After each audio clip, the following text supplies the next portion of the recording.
शिव के मस्तक पर, पिंडी पर, शिवलिंग पर धतूरा पहली बार चढ़ाया गया वो फुलेरा दूज का दिन था। इसलिए शिव महापुराण की कथा कहती है जिस दिन कोई मुहूर्त नहीं हो, कोई काम नहीं हो, उस दिन केवल फुलेरा दूज के दिन आप किसी भी दुकान का, व्यापार का, व्यवसाय का, जन्म का, आदि का कोई भी मुहूर्त कर लो, वो कभी ठप नहीं हो सकता, वो बढ़कर ही चलेगा। सारी जिंदगी के कांटे निकल जाते हैं, सारी जिंदगी के कांटे समाप्त हो जाते हैं फुलेरा दूज। कहते हैं दुनिया में सब दिन का दान, सब दिन का पुण्य समाप्त हो सकता है, और फुलेरा दूज का दान, पुण्य, सत्कर्म, भजन, कीर्तन, नाम स्मरण समाप्त नहीं होता। चक्कर आ जाते हो, अचानक गिर जाते हो, हापड़ी भराने लगती हो थोड़ा सा चलने पर, श्वास फूल जाती हो ज्यादा चढ़ने पर, उनके लिए विशेष है कि धतूरे की जड़ को, धतूरे का जो फल होता है उसकी जड़ महाराज निकाल कर, धोकर, उसको घिसकर शंकर भगवान पर उसका लेपन कर दीजिए। थोड़ी सी जड़ शिव जी पर चढ़ा दीजिए फुलेरा दूज के दिन। उस जड़ को पानी चढ़ाकर वापिस लेकर आ जाइए।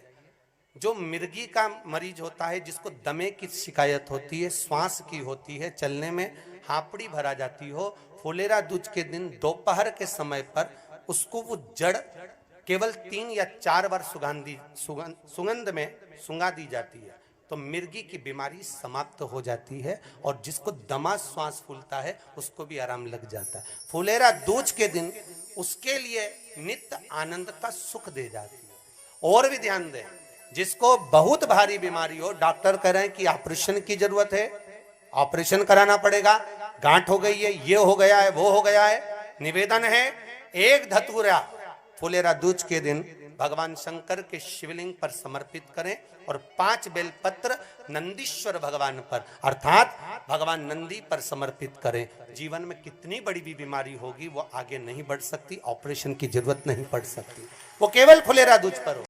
धतूरा होता है विषैला। कैसा होता है? विषैला, बहुत विष होता है धतूरे के अंदर। पर महाराज भगवान शिव को वो समर्पित किया जाता है जैसे पार्वती जी को लगा, जब कोई साथ नहीं दे रहा, पार्वती जी को लगा जब कहीं से सुख का अनुभव नहीं हो रहा, आनंद का अनुभव नहीं हो रहा, पार्वती जी ले गई धतूरा, पार्वती मैया ले गई उस बेलपत्र को शिव को। और प्रयास करना, अगर दुख है तो एक धतूरा समर्पित कर कर 1 लोटा पानी अवश्य समर्पित कर। उनके लिए भी कहूंगा जिनको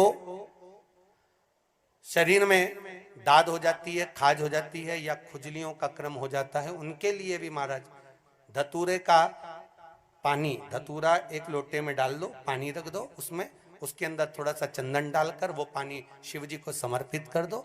वही पानी को लेकर आ जाइए और कुछ देर तक शरीर में लगाकर बैठ जाइए महाराज। वो केवल फुलेरा दूज का है महाराज, उसको शरीर में लगाकर थोड़ी देर बैठ जाइए, 15-20 मिनट तक। शरीर के अंतर्गत कोई वस्त्र ना हो, उस वस्त्र को उतार कर उसको लगाकर बैठ जाओ। 2.5 से 3 महीने में दांत खाज, किसी भी चर्म रोग होगा वो धीरे धीरे समाप्ति की ओर हो जाएगा। महाराज फुलेरा दूज का महत्व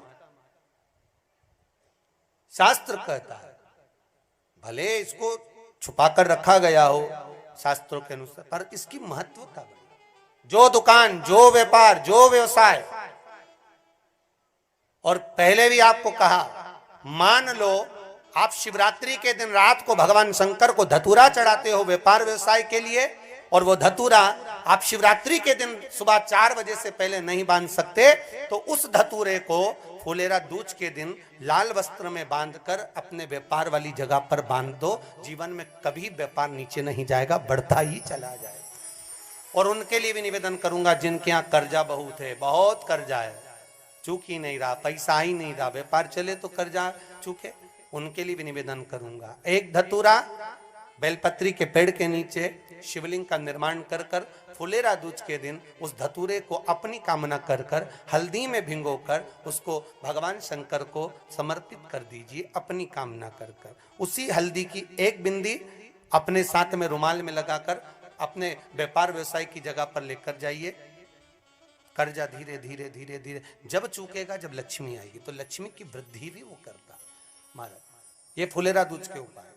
जिस दिन माँ जगतजननी जगदम्बा अम्बा स्वयं भगवान शंकर को मौन होकर देख कर विलापित होती हैं, नैनों से नीर बहता है, शिव को हुआ क्या, शंकर को क्या हुआ है, योगरदानी को हुआ क्या। जिन लड़का और लड़की का विवाह नहीं हो रहा है, महाराज विवाह के लिए बहुत परेशान हो गए, उनके लिए भी 5 बेलपत्र, 1 धतूरा, 5 शमी पत्र अशोक सुंदरी वाले स्थान पर, चाहे मंगल हो, चाहे राहु हो, चाहे केतु हो, सारे ग्रह भले अनुकूल है नहीं है, प्रतिकूल है नहीं है, वो अपने अनुसार उसको लेकर शमी पत्र, बेलपत्र और धतूरा हाथ की हथेली में रखकर, जिसका मंगल विवाह नहीं हो रहा, बहुत कष्टप्रद है, हाथ में रखकर अशोक सुंदरी, अशोक सुंदरी का स्थान सबको मालूम है ना, भगवान शंकर की जलाधारी पर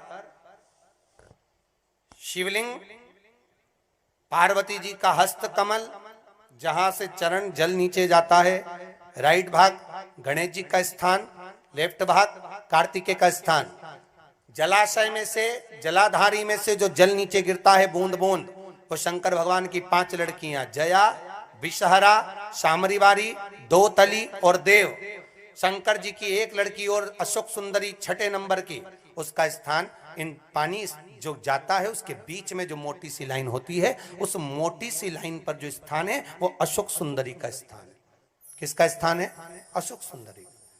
शंकर भगवान का संपूर्ण परिवार, जलाधारी माता पार्वती जी का हस्तकमल, चरण, राइट में गणेश जी, लेफ्ट में कार्तिकेय जी, बीच में अशोक सुंदरी, और ऊपर से जो 1-1 बूंद पानी गिरा रहा है वो है शंकर भगवान की 5 लड़कियां, जया, विषहरा, शामरीवारी, दोतली और देव, शिव की 5।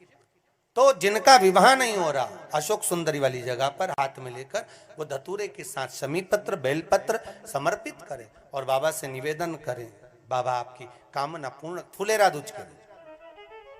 अशोक सुंदरी पर जो धतूरा चढ़ता है, वैसे तो अशोक सुंदरी पर धतूरा बहुत कम चढ़ता है, केवल एक फुलेरा दूज का दिन ही ऐसा होता है जिस दिन अशोक सुंदरी वाली जगह पर धतूरा चढ़ता है।